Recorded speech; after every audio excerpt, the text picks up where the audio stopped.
Hey, this is Mandy Capehart with Restorative Grief with Mandy Capehart. And if you really want to learn how to level up your life, you should be listening to the Time to Shine Today podcast with my good friend, Scott Ferguson. Let's level up. Time to Shine Today podcast Varsity Squad. This is Scott Ferguson. We're at episode 332 with my good friend Mandy Capehart. Mandy is a certified grief and life coach. In this day and age, grief, she'll say, it's just not limited to death. It can cover so many different things. And right now, this nation or this world is going through a lot of grief, and people, we should thank God that, people like Mandy are on this earth, breathing air and helping people through some very difficult times. I learned so much within our discussion with regards how to handle grief, the squad that you have around yourself. She drops so many knowledge nuggets. So if you know anybody that might be experiencing grief or even yourself, please pass on this podcast interview to them. Again, Mandy is professional, empathetic, but also vibrant at the same time. I just left our conversation feeling so much better. So without further ado, here's my really good friend, Mandy Capehart from Restorative Grief. Let's level up.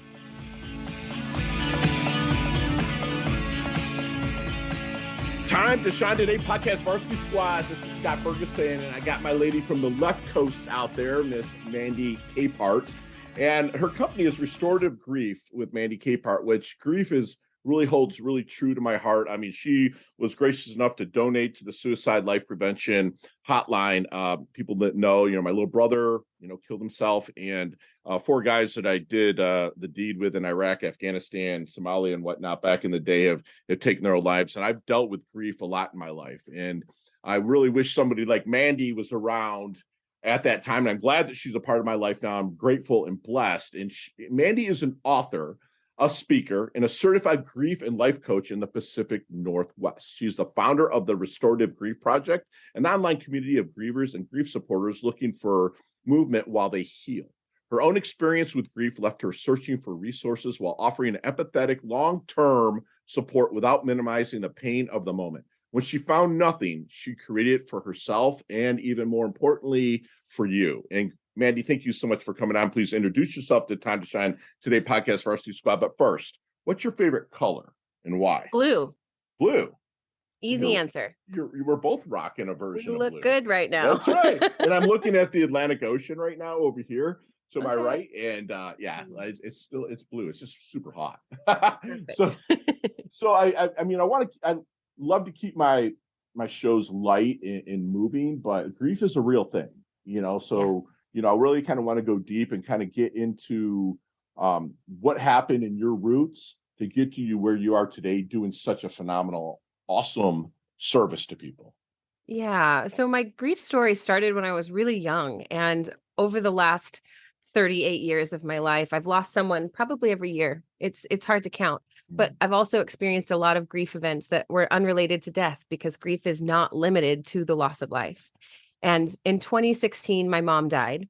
It was after a 4-month fight with cancer. That sent me down the new trajectory.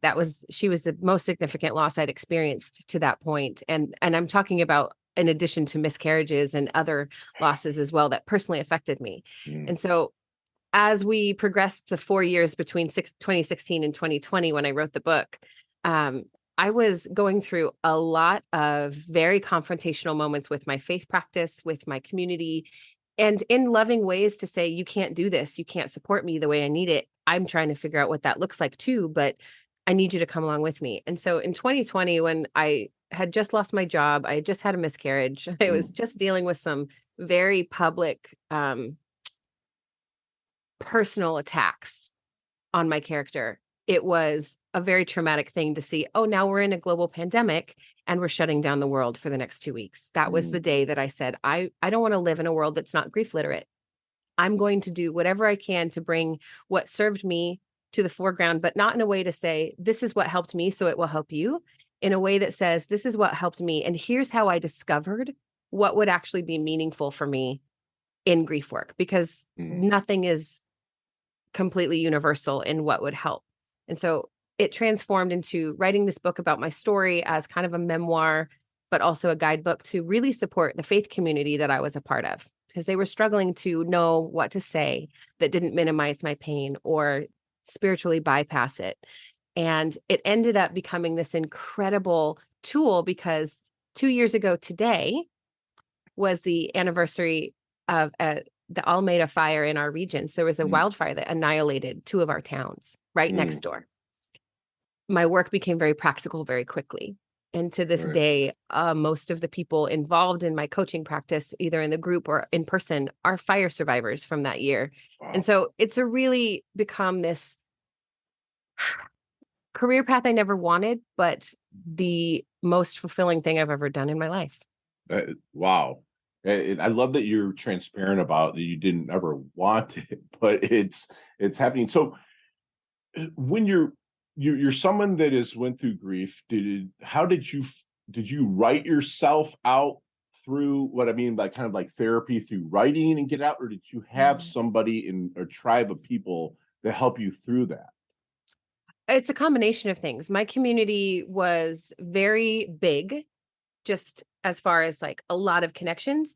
And when you are grieving, it is completely reasonable and necessary, in my opinion, to make your intimate circle very small, like 3 people that you can call upon that can really be the backbone. Because what happens is a community wants to support you, but they don't know how to do that or what to say, but they, to a degree, feel obligated to show up. And oftentimes that can cause a lot of unintentional harm by saying things that are meaningless and make us want to like keep our distance from some individuals.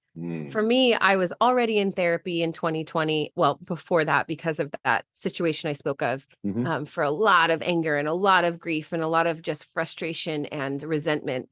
And that was helping. But there's no silver bullet. And so I'm a big fan of collecting resources and getting to know yourself and identifying your core values in that season, because that is what becomes the guidepost to lead us forward. Like, we don't know what's meaningful. Talk therapy isn't meaningful for everyone. Right. But if my values are connection and authenticity, then talk therapy is going to be a really great tool to fit where I'm at in that season, if that makes sense. Yeah, absolutely. And one thing about grief is that it's an emotion, but it affects you physiologically too. Can we agree on that? Like, it will release cortisol and just all this other shit, for lack of a better term, that can damage your cells while you're going through it. So, and I'm reading in the research that I did on you are you alleviating some of that through actual physical movement? Oh yeah. So my platform, if you can call it that, the methodology of restorative grief is that we are whole individuals, heart, mind, body, and spirit. So in our thoughts, in our emotions, in our heart, in our physical somatic feelings in our body, and in our spiritual connection to ourselves, others, the world, and our understanding of God or higher power. And so in everything that we do, grief throws it into misalignment. Our job then as grievers to be intentional with our values is to say, well, what about what I'm experiencing in my body feels out of alignment? Am I experiencing more back pain or like tension in my neck? Am I having stomach aches that I didn't have before?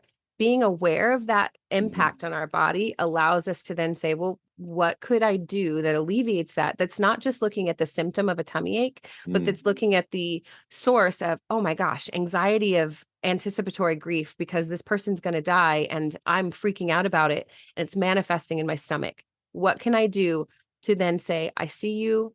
I acknowledge that this is a valid, real thing that's happening to me. It's not just all in my head. And I can bring that part of my body back into the present moment through different yoga practices or different eating habits, or maybe I'm taking walks more often, or maybe I am doing talk therapy and we're discussing how my anxiety is impacting my digestion. Does all that make sense? Oh, absolutely. And breathing exercises and everything that can kind of get you grounded to slow the physiological process of the damaging things. I love that you're digging into the core values of people as well to see what would be the best route to take through the therapy. So do you work a lot one-on-one, Mandy? I do have a private one-on-one coaching practice. Yeah. Beautiful. So while you're maybe in a discovery period, is there any, and they're coming to you, we already know, you're very niched in with grief, but Yeah. is there anything in your protocol or secret sauce, if you don't mind sharing, that maybe helps you find that blind spot of grief? Maybe just not quickly, but to really recognize it or identify it? I start a lot of conversations with people by just asking about their story, who they Mm. are at the core of them. I'm a very big on storytelling because it's really easy to point to facts and events and say, well, this is what shaped me. When the reality is, well, what shaped you might not even be something that you are consciously aware of that you carry. And so I use a lot of tools like the Enneagram personality typing, not to say, okay, now this is going to be the perfect thing for you because you have this personality type. It is all an opportunity for us to become more curious. And so I don't necessarily like say, okay, within 2 sessions, I'm going to know what your problem is. Within 2 sessions, I'm going to have asked you a lot of questions that are going to Mm. put a lot of homework on your plate. And if you're in a place where that is a good idea, let's go. If you're not, that's okay. I have a ton of resources, and our private coaching group is specifically for people who are ready to observe and like just kind of watch what it means to bear Mm. witness to each Love other, that.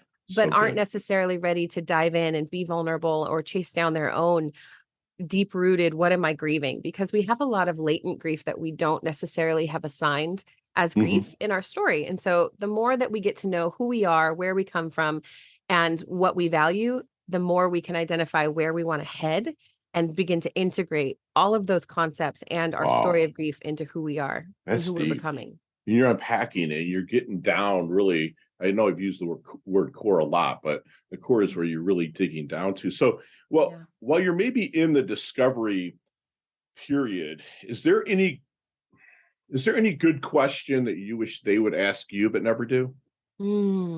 Let's see. I really love the question, what am I missing? And the reason why is I don't necessarily have the answer to what someone is missing, so to speak, but I Mhm. know that we heal best in community. Neurologically, we are created for connection. Our nervous systems regulate one another when we are in a safe environment. And when we are regulated, when we are able to say our window of tolerance is wide open, we can handle disruptions, we can handle new grief events, we can handle confusion, whatever it is, without exploding or shutting down, Mm. then we are in a place where we are going to be more aware of and open to trying new ways of integrating what feels good and Wow. accepting that I feel safe in relationship with this person. Cognitively, we can then say, "Oh, that person is a good fit for where I'm Mm. at in my life, and I value community, so I'm going to be vulnerable." Love And it. again, cost my pride or whatever, and say, you know what? Our relationship really feels safe to me. Can we explore? Can we spend some more time together?" Those vulnerable types of questions are really hard to do when you don't know that that's what you're lacking. And so I really love the opportunity to speak into someone's life pretty pointedly and say, Sure. yeah, you don't have any people you trust. Or, no, I see you, but you're super self protective right now. And Right. that's okay because we all are. But if you are willing to let me like pull that down with you, Right. what could happen? What could be true for you? And what could go deeper where you really need and want to identify what's hurting? We could Mm. excavate that. And so it's all a Wow. partnership, but I would say, yeah, ask people what's missing, what they see. Love it. And so you mentioned to keep kind of your tribe small while you're Mm. kind of going through it. It is because people are coming with good intentions, but they could just be throwing everybody off. So obviously you would be part of their tribe to work through it. Who would be another good like avatar of a person? What kind of values might they have or stuff that they can bring to the table to help with somebody that's going through grief? Yeah, so I actually wouldn't put myself in someone's immediate circle. I would say Okay. I'm a secondary support if I Oh, have thank you for saying that. that Okay. agreement and that relationship with people. But Okay. I'm a big fan of Brene Brown took a concept once upon a time of strong back, wild heart, Okay. strong back, soft front, wild heart. Um, or maybe I'm butchering that and I'm the one that added wild heart. I can't remember anymore because it's been a Love it. while. Sure. Point is, I actually love that idea of, and that's a personal thing of she's saying, have a strong back, have a soft front, and a wild heart. And I think I added wild heart. I can't remember. Sure. I have no idea. Point is, I break that down in my mind to three different types of people. A strong back is someone who will stand up for you and say, like, I got you, girl. No, she doesn't need your help. Thank you. Or I will be the forerunner. If you need people to call the funeral home or you need someone to speak on your behalf and back you up socially, I'm there. The soft front is the person that to me can call in the middle of the night or who will show up with a suitcase and say, I'm here to spend the night. Is that okay? Great. Love it. And that will put themselves on the line and invite you into that tender space of vulnerability that you really need. And the wild heart is the person that says, are you free? Because we're going to Disneyland. Or would you like to go wine tasting today and play hooky from work? Are you feeling the person that will, like, over a casual cup of coffee say, what's your deepest fear? Because I think we can get there. I think this is the moment. That person that's willing to say, let's just be reckless. We've lost enough already. What have we got left to lose? Because you're safe in this relationship. And I find there are some people that can occupy all three of those spaces. But when you start to really drill down who those people could be for you, you have this opportunity to invite them in and get their consent to that type of relationship to say, like, I'm in crisis, I'm grieving, and I don't know up from down, but I know that you're my person that I can rely on to stand up for me. I know that you're the person that will ask me really hard questions. I know that you're the person who will let me fall apart without trying to fix it. Are you available to me right now to be that? Wow. And it might not be, they might not be, and they'll be honest, but then and you've got this clear relationship definition that serves you both long term. Wow. So that's what I think the core, like, that's why I say three, because I think it looks like that. No, that's awesome because you have like the strong back who's kind of an ass kicker, the soft front, which is more of a consoler and kid gloves, and then you have the wild heart that will get the community that is involved around and get them out and about and talk. I love it, man. That's freaking awesome. So, have you seen the movie Back to the Future? Oh, of course. Okay, let's get in that DeLorean with Marty McFly. Let's go back to you told me your age, so let's go back to the double deuce, the 22-year-old, Mandy. Is there any knowledge nuggets? This is what we call them here, Time to Shine Today. Any knowledge nuggets that, I mean, your journey's been crazy, but it's your journey. I don't want you to change anything on your journey, okay? I wouldn't. And thank you for saying that. But is there any knowledge nuggets you might drop on her to maybe help her shorten a learning curve, blast through, or level up maybe just a little quicker? Oh, yeah. Drop the guard, sister. I have been now in my old age and wisdom, I can see through self-protection like it's a mask someone's wearing, right? Well, because it is. At 22, I was so guarded and so afraid of being vulnerable because I didn't know how to trust people after being hurt. I didn't know. I had practiced vulnerability in a lot of ways, but I'd also been the strong back for so many people, including myself, that I didn't allow myself to be anything else. And as I've aged and gone through so many different experiences and losses, I've recognized not only is the soft front so necessary in conjunction with the strong back, but the wild heart is the one that says you can be vulnerable and you can risk being hurt again, because in the risk, you will find not just a reward, you will find life. You will become so fulfilled by experiencing the fullness of that life and grief cycle, because we can't avoid it. And that strong back in my past was absolutely in an attempt to avoid all pain, all hurt, which I understand. We all do it, but it doesn't serve us long term. No, beautiful. I love that. That's what you would say. And that's good at any age too. That's fantastic. So, Mandy, how do you want your dash remembered? That little line in between your incarnation date and your expiration date. Expiration date, like your life date and death date. Hopefully it's a long, long way down the line, but how do you want Mandy's dash remembered? I want to make sure I leave a legacy that is evident that I lived fully alive, that I was pursuing the fullness of experiences, no matter the outcome, if they were heavy or uncomfortable or sad, that I really lived fully present in all of those moments and taught others how to show up in those moments for themselves too. Okay. So what do you think people misunderstand about Mandy the most? About what? About Mandy. That I'm I say this all the time. There's that laugh. That laugh can get infectious right there. I like it. Yeah. I say this all the time. I'm like, I know I sound really mature and calm, but I am such a dork. I'm such a goofball, and I love to just get not reckless, but like Right. You're I, like I I you're like love to play. I love to run around as much as I am serious and right. like focused and doing this really important, necessary work. If I could just escape for 2 months and go Yeah. like travel wine country with friends and go to clubs and like play, Right. please, I need more fun. That's like the fun part of you is often what we set aside when we're grieving, when we're trying to be spiritually mature, Right. when we're trying to do anything that we Yeah. feel is adulting. And we lose our sense of play, which is nothing like groundbreaking to say. Hmm. But when you find people again that can regulate your nervous system so that all of that anxiety about, oh, I have to be an adult, I have to be mature, I have to be responsible, can take a back seat because you know you're safe and you know that you're in community that will run with you and cover you when Mm. needed, it's game on. We can have the most fun we've ever had. And I love that you have to have the fun side. Yeah. And I know it because it's funny. I'm a biggest freaking goofball you'll ever meet. I'm 6'1", I'm 260. I'm pretty well put together, and I'm like Sure. the hugger dude. Like the people are like, "Oh shit, is that guy like a bully guy?" And I'm like, "Hey, Oh, Mandy, what's up, Capehart?" That's yeah. just me. But also I'm an introvert too. Like I am like I love my time at my kava bar. Kava is like a root that you drink. It's Yeah. very chill, and I Yep. like to sit down with my Kindle and and read. So no, I absolutely love that. So what do you think then? er, what is Mandy's definition of a life well lived? One that is intentional and vulnerable and open to growth and Ooh, open to correction, open to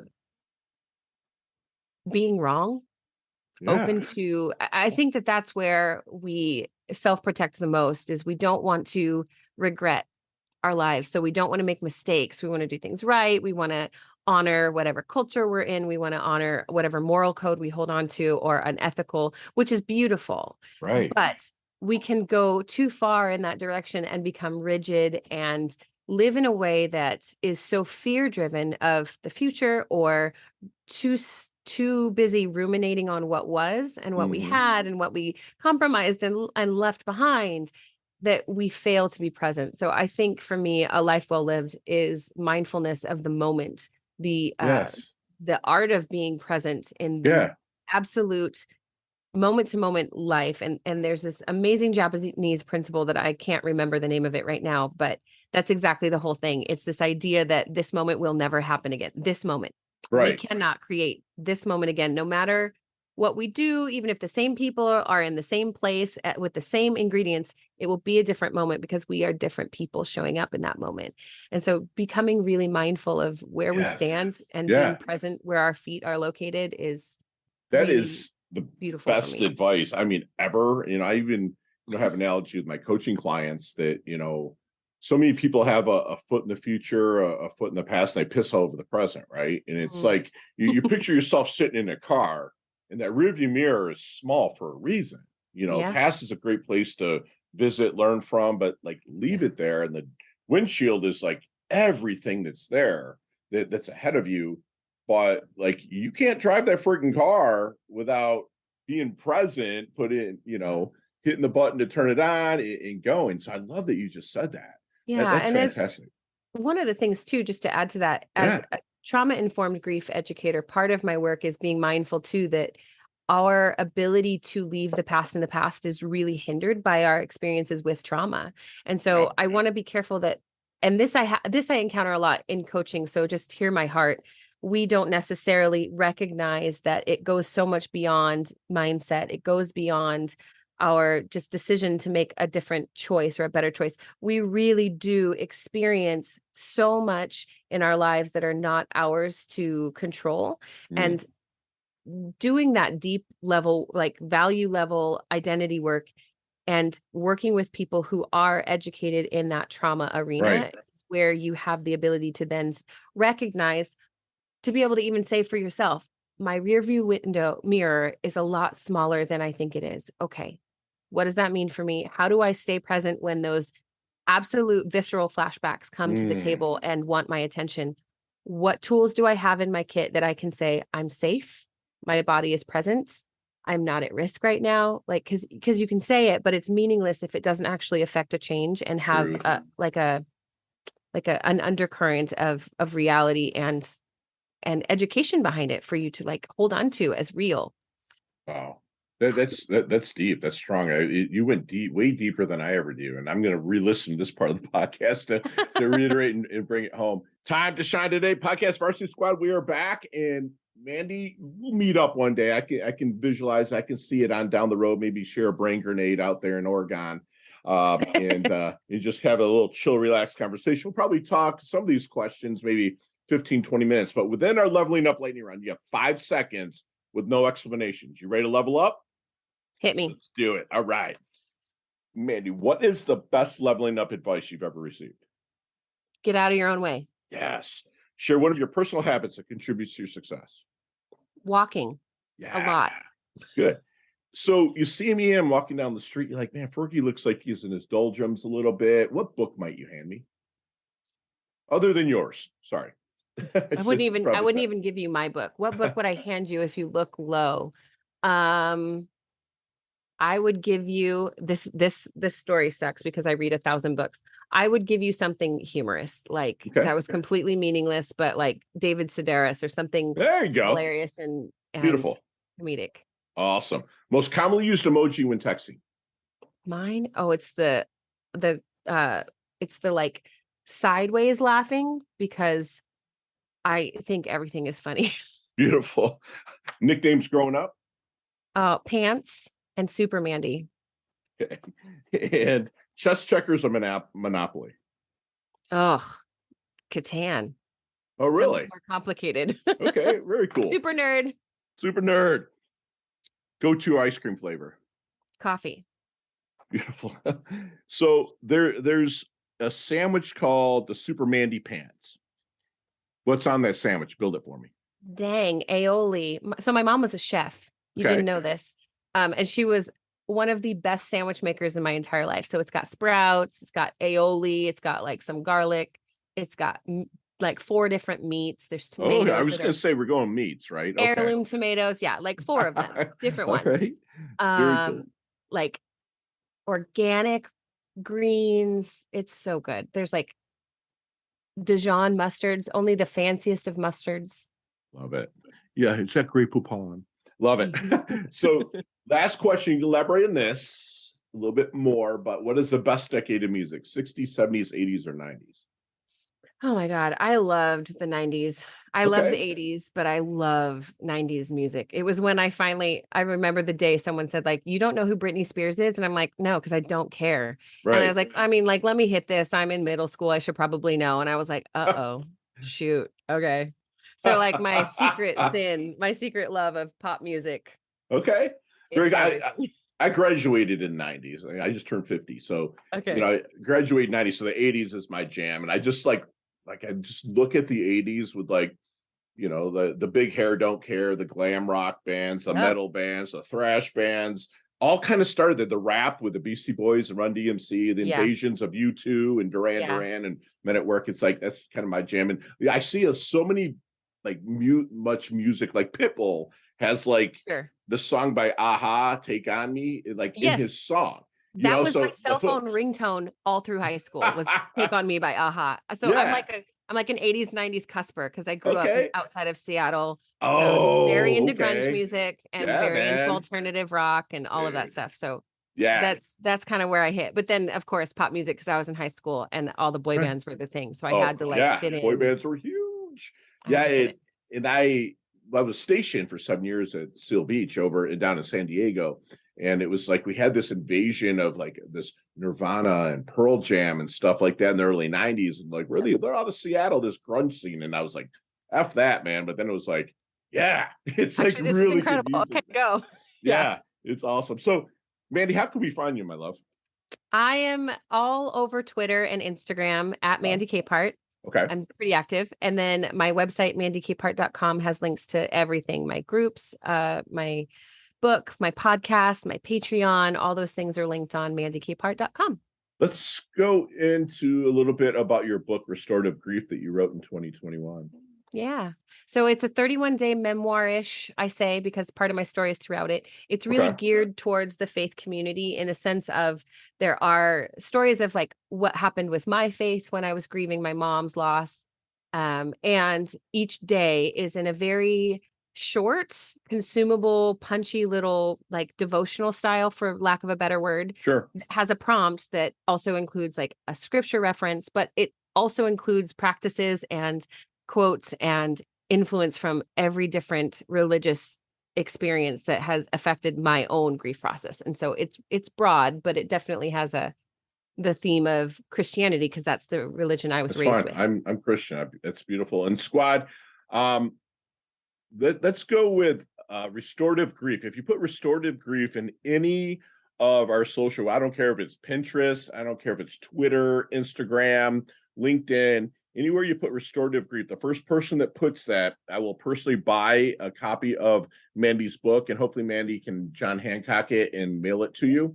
Yep. Or if not, I can Venmo you the money for the postage. But let's do that. And she also, if you go to her website, Mandy Capehart, and that's MandyCapehart.com, you can download your free book of how to regain control over grief. And you'll subscribe to our monthly newsletter. I'll tell you right now, it's more than worth it. Do me one last solid, Mandy, and leave us with one last knowledge nugget we can take with us, internalize, and take action on. I would love for the entire world to stop saying that sight goes to healing. Sight going to healing suggests that if a doctor sees someone bleeding out, they can say, "Hey, you're bleeding. Congratulations, now you can be healed." When the truth is, and I hear this a lot in the faith community, if we have sight on a thing, we can get healing for the thing, but there are steps in between. And so I'm very insistent that sight actually goes to an opportunity for insight, to ask some questions, to figure out what is it that hurts? What do I see? What am I lacking? What needs support? And how do I get it? And then we take action on our own behalf and we test some things out. And whether it's a perfect answer and the action was wonderful, everything we needed, or it falls short, we are still gaining a modicum of healing because healing is an ongoing process. It's not a destination to reach. I love it. I love it. And squad, we literally just had a free masterclass on how to work, abbreviated masterclass really, but on how to work with grief. And Mandy reminded us that grief is not limited to a loss of life. There's so many things that really surrounds grief. And, she's setting up programs and writing books and just meeting with people to provide a work that is that's literate to grief. Okay. And Mandy's passing on her knowledge to people to help them to work through it. Again, I wish she was in my life, just a few years ago, and she reminds us that if you're going through grief, make your circle small, because the bigger the circle, the more you'll get unintentional harm from people kind of voicing their opinions and whatnot, and she wants you to identify your core values, especially while you're grieving, because that will really help facilitate the healing. She believes in the whole individual, the mind, the body, the spirit. A great counselor or a coach or a therapist that's working with grief will ask for your story. It's easy to point out facts and events, Mandy told us, but you might not be able cognizant of really what's bothering you because there might be something buried in your story. And if you're talking to Mandy, she's going to ask. So what my good friend Leah Woodford would say, she's getting her asking gear to really get that story out of you so she can find that path to put you on. If you're working with a counselor or a coach or a therapist, ask them what they feel that you're missing as well, and they'll probably do it through even more questions, but still don't be afraid to ask. And she reminds us that we heal best in a community. Common nervous systems regulate one another. So your vibe attracts your tribe. And she brought up the strong back, soft front, and wild heart. So again, you kind of have an ass kicker, a consoler, and somebody that again will help facilitate that community for healing. And she would tell her younger self, and she's telling you, maybe if you're in transition, drop the guard, sister. Less self-protection. And again, get your asking gear. In the risk, you will find not just reward, but life, fullness of life in the grief cycle. Her legacy will be she lived full, alive, and had just a ton of experiences that she can pass on. She enjoyed them the journey, not so much every part of the journey, but she enjoyed the journey because this good friend of mine, Mandy, is planting trees she's never going to sit in the shade of. You know, she wants you to be vulnerable, open to growth, correction, and being wrong. And while you're doing that, have fun with it. You know, and she lastly reminded us the sight does not go to healing. Like the sight will go to opportunity to learn more, to facilitate the healing. And remember, it's an ongoing process. And that's what my good friend Mandy will help you do. She levels up her health. She levels up her wealth. She's humble, yet she's hungry. She's earned a varsity squad letter here at Time to Shine today. Thank you so much for coming on, Mandy. Absolutely love your guts. Same. I can't wait to see you in Bend. Yeah. Chat soon. Bye now. Hey, thanks so much for listening to this episode of Time to Shine Today podcast.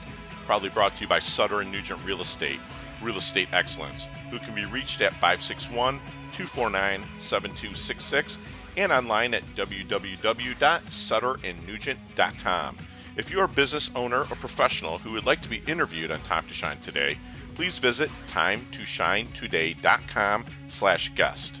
If you like this episode, please subscribe on Apple Podcasts, Google Podcasts, Stitcher, Spotify, iHeartRadio, or wherever you get your podcasts.